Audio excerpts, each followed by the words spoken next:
Socorro Bayanihan Services Incorporated. Lahat kaming nag-mass resignation. Tumakit kami ng bundok. Pinangako ni Senyor, kami daw ay makapunta sa langit. Yun yung sabi sa amin ng pag-umisiya namin. They're believing, pag namatay sila doon, parang sure na sila sa langit. Pero ang ipinangakong paraiso, naging isa raw bangungot.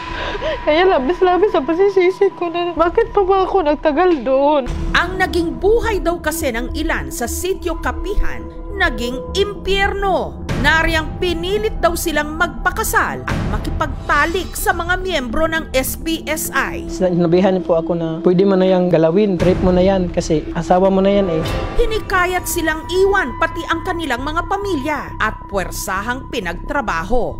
Ang pinaka nakababahala rito, di umano, inabuso kahit pa ang mga bata. Kilala ko po talaga ma'am kung sino yung nakaunang 12 years old na kinasal niya doon.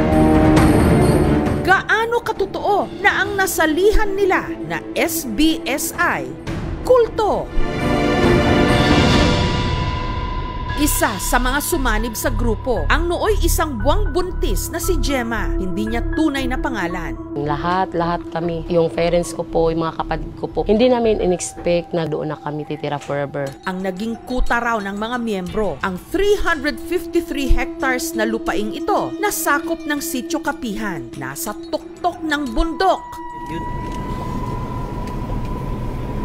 Ang Sitio Kapihan, maihahalin tulad daw sa isang organisadong komunidad. Ang mga bahay, gawa sa kahoy. May sarili silang pamilihan, pati recording studio. Meron pa nga silang sariling istasyon ng radyo. Kapag may sakit yung membro ng pamilya mo, tinutulungan ka nila. Tutulungan kang mag-build ng own house kasi may tinatawag na bayanihan. Doon, hinati raw sina Gemma sa iba't ibang clusters o grupo. By age po yung naka-cluster. Ma-identify po niya yung mga tao na sino yung pwedeng magamit pa niya at sino yung pwede lang sa bahay. Mahigpit daw ang pagpapatupad ng schedule. Tuwing 3:00 pa lang daw ng madaling araw, gising na silang lahat para sa isang pagpupulong. Yung mga rules inuulit-ulit ng madaling araw para hindi talaga kayo lalabag. Pagkatapos nun, gagawin na nila ang kanilang volunteer work gaya ng pagtatanim. Sinasanay rin daw sila sa military exercises. Basta may baril ka na madala mo, basta authorized na ni Senyor, pwede na humawak yung mga bata. Para raw silang may sariling mundo. Ngunit meron daw silang mga dapat isakripisyo.